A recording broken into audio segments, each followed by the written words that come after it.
This is a 1985 Jeep CJ5.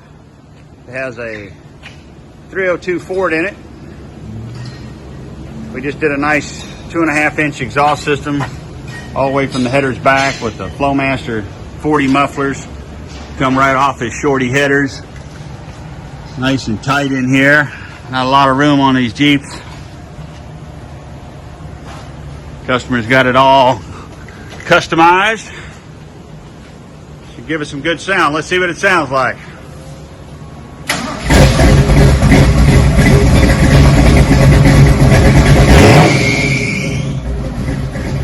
It's got a pretty good thump to it.